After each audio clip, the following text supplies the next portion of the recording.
خيركم من تعلم القرآن وعلمه. Alhamdulillahirabbil alamin, wassalatu wassalamu ala asyrofil anbiya'i wal mursalin wa ala alihi wa sahbihi ajma'in. Asyhadu an la ilaha illallah wahdahu la syarika lah wa asyhadu anna Muhammadan abduhu wa rasuluh. Allahumma shalli ala sayyidina Muhammad wa ala alihi wa sahbihi ajma'in. Rabbi shrah li sadri wa yassir li amri wahlul 'uqdatam min lisani yafqahu qawli. Amma ba'du. Pada subuh yang lalu kita membahas tentang hadis yang berkaitan dengan laknat-melaknat, dan meneruskan hadis subuh yang lalu. Bismillahirrahmanirrahim. Wa 'an Ibnu Abbas radhiyallahu ta'ala anhuma anna Rasulullah sallallahu alaihi wasallam amara rajulan an yada'a yadahu indal khamisah ala fihi wa qala innaha al-mujibat rawahu Abu Dawud wa Nasa'i wa rijaluhu shiqatun. Dari Ibnu Abbas radhiyallahu anhu bahwasanya Rasulullah sallallahu alaihi wasallam menyuruh seorang laki-laki supaya menutup mulutnya dengan tangan pada syahadat yang kelima. Beliau bersabda, yang kelima itulah yang mustajab, menentukan perceraian dan siksa bagi yang berdusta. Jadi yang dikatakan laknat-laknat kemarin ada suami istri saling berdusta, berbohong, sehingga dihadapkan kepada Rasulullah Shallallahu Alaihi Wasallam. Dan nyambung hadis yang kemarin di sini dari Ibnu Abbas radhiyallahu anhu bahwasanya Rasulullah SAW menyuruh seorang laki-laki supaya menutup mulutnya. Di mulutnya ditutup, seorang laki-laki supaya menutup mulutnya dengan tangan pada syahadat yang kelima. Beliau bersabda, yang kelima itulah yang mustajab. Maksudnya menyatakan menceraikan, saya ceraikan kau, saya talak kau. Orang yang menyebutkan cerai gitu, itu mustajab, jadi tidak bisa main-main. Jadi memang tidak boleh, upayakan jangan sampai mengucapkan kata-kata talak kepada istrinya, walaupun istrinya mungkin menjengkelkan, mungkin ya, atau banyak tuntutan, banyak kemauan, suami tidak punya kemampuan, hanya cekcok setiap hari terus sampai kata-kata ujungnya itu ya sudah, kalau begini-begini banget gitu ya, udah kita pisah saja. Kata-kata pisah itu adalah cerai, maka jatuh talak. Jadi bagaimanapun jengkelnya, bagaimanapun ya rada kurang senangnya gitu. Karena boleh jadi dengan sabar bisa kembali kepada ketentraman dan ketenangan. Dia harus bisa menahan mulut, jadi jangan sampai mengucapkan kata-kata yang menimbulkan talak. Jadi itu termasuk yang syahadah yang kelima, dan itu merupakan kata-kata yang pasti ya disebutnya mustajab, dia menentukan penceraian dan siksa bagi yang dusta, karena mungkin mereka menutupi kebohongannya. Wa an Sahal bin Sa'd radhiyallahu anhu fi qissatil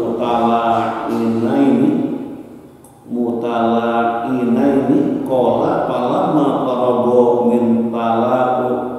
min tala'unihima qala adzabtu 'alaiha ya Rasulullah in amsaktuha fatallaqaha salasan qabla an ya'muruhu Rasulullah sallallahu alaihi wasallam muttafaqun alaih.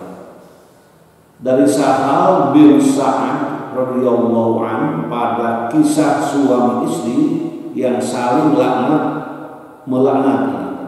Ia berkata, saya berdusta ya Rasulullah apabila saya menahan istri saya dan ia mencerainya dengan 3 talak sebelum Rasulullah menyuruhnya. Muttafaqun alaih. Dan juga pengakuan atas kedustaan dirinya. Dan dari Ibnu Abbas radhiyallahu anhu bahwasanya seorang laki-laki datang kepada Nabi Muhammad SAW dan ia berkata, sesungguhnya istri saya tidak suka menolak tangan orang yang merabanya. Sesungguhnya istri saya tidak suka menolak tangan orang yang merabanya. Beliau bersabda, ceraikanlah ia. Ia berkata, saya khawatir kalau hati saya mengikutinya. Beliau bersabda lagi, bersenang-senanglah dengan dia. Diriwayatkan oleh Abu Dawud, Tirmidzi, Abu Zar dan rawi-rawinya dapat dipercaya. Dan Nasa'i meriwayatkannya dengan sanad lain dari Ibnu Abbas radhiyallahu anhu dengan lafaz beliau bersabda, talaklah ia. Ia berkata, saya tidak tahan jauh dengan dia. Beliau bersabda, tahanlah dia.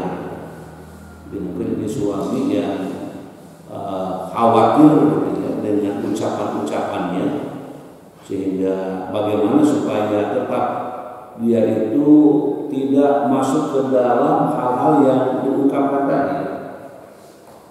Jadi dikatakan di sini, sesungguhnya istri saya tidak suka menolak tangan orang yang merabanya. Beliau bersabda, ceraikanlah ia. Dimaksudnya mungkin si istrinya ini tidak mau diajak bergaul dengan suaminya, dengan segala macam kesenangannya. Kemudian sampai kepada Rasul, kata Rasul, ceraikan aja. Beliau berkata, saya khawatir kalau hati saya mengikutinya. Beliau bersabda lagi, bersenang-senanglah, menanglah dengan dia, bersenang-senang dengan dia. Jadi kalau ternyata si perempuannya itu atau si laki-laki khawatir apa? Khawatir ya mungkin hanya ucapan gitu ya. Sedangkan hati tidak bisa dibohongi, masih sayang, cinta kepada dia. Kata Rasul, ya senang-senanglah dengan dia. Diriwayatkan oleh Abu Dawud, Tirmidzi, Al-Bazzar mengungkapkan tentang bagaimana hadis ini lapan yang bisa dipertanggungjawabkan, dapat dipercaya. Dan Nasa'i meriwayatkan dengan sanad lain dari Ibnu Abbas radhiyallahu anhu dengan lafaz beliau bersabda, talaklah dia. Dia berkata, saya tidak tahan jauh dengan dia. Kalau kita harus bisa. Beliau bersabda, ya udah kalau begitu mah tahan saja. Gitu. Artinya tinggal saja di sana. Ini ucapan mungkin harus dijaga, karena kalau sudah ucapan ya keluar gitu ya, dan hati ada kecenderungan memang cinta gitu. Nah ini yang menjadi keluarga kurang harmonis gitu. Keluarga yang tidak mengindahkan, tidak mewujudkan bagaimana ya keluarga yang tentrem, keluarga yang betul-betul sakinah mawaddah warahmah. Nah ini penting diungkapkan karena memang kadang-kadang di dalam kehidupan berumah tangga terjadi ucapan-ucapan yang berbeda, baik talak yang sorry maupun yang tidak sorry, baik yang jelas maupun yang kinayah, yang sindiran. Dan mungkin nanti akan ada ke depan kata-kata yang bisa menimbulkan talak. Tapi kata-kata talak ini menjadi kata-kata yang tidak diragukan lagi. Kalau menyebutkan talak itu sudah artinya begitu, atau cerai, ya tidak bisa berarti yang lain gitu. Sedang emosi gitu ya kepada istrinya mengatakan cerai, ya artinya talak itu. Jadi mungkin orang yang kelepasan mengucapkan gitu. Makanya ucapan itu menjadi bukti. Kalau baru dalam hati punya perasaan, kelihatannya ini sih saya perlu disesuaikan dalam hati, itu belum jatuh talaknya. Tapi kalau sudah diucapkan, termasuk kalau punya niat buruk misalnya, saya ingin katakan saja yang paling kasar mungkin ingin membunuh orang itu di dalam hati. Nah belum terjadi, kalau baru di dalam hati belum apa-apa, hanya cuma digoresan-goresan setan. Tapi kalau sudah hati sudah menguatkan, perbuatan juga mengikutinya, nah ini perbuatan itulah, pelaksanaan itulah yang menjadi jelasnya apa yang diniatkan, apa yang digoreskan di dalam hati. Makanya kalau ada pikiran-pikiran yang buruk, pikiran-pikiran yang tidak bagus, segera beristighfar. Kenapa istighfar? Bisi benar-benar terjadi. Termasuk ya perasaan yang buruk, misalnya pikiran yang kotor gitu ya, sehingga merasa sedih, timbul hasud gitu ya, timbul dengki, timbul perbuatan-perbuatan yang dikendalikan, yang sponsori oleh setan. Nah, jadi kalau ada perasaan yang buruk itu sebenarnya setan sedang berperan untuk menggoda, mengganggu anak manusia di alam dunia ini. Nah ini beberapa hadis yang kita baca, sudah beberapa puluh hadis mengenai hidup di dalam rumah tangga. Dulu ada yang disebut dengan li'an, ya. Ada yang disebut dengan nusyuz, kemudian ada dengan laknat, kemudian kiparat gitu ya. Itu istilah-istilah yang harus dipahami, diketahui supaya menjadi ilmu di dalam kehidupan. Mudah-mudahan pengajian kita diridhoi Allah Subhanahu wa taala. Mudah-mudahan dosa-dosa kita diampuni, kehilapan-kehilapan salah kita juga diampuni oleh Allah Subhanahu wa taala. Allahumma shalli wa barik wa sallim. Amin. Allahumma rzuqna ilman nafi'an wa rizqan wasi'an wa syifaan min kulli da'. Allahumma yassir umurana, Allahumma faqihna fid-din waghfir lana wa liwalidayna warhamhuma kama rabbayana shighar. Rabbana hab lana min azwajina wa dhurriyyatina qurrata a'yun waj'alna lil muttaqina imama. Rabbi ij'alni muqimas sholati wa min dhurriyyati Rabbana wa taqabbal du'a. Rabbi ighfir lana wa liwalidayna warhamhuma kama rabbayana shighara wa jami'il mu'minina wal mu'minat wal muslimina wal muslimat al ahya'i minhum wal amwat bi rahmatika ya arhamar rahimin.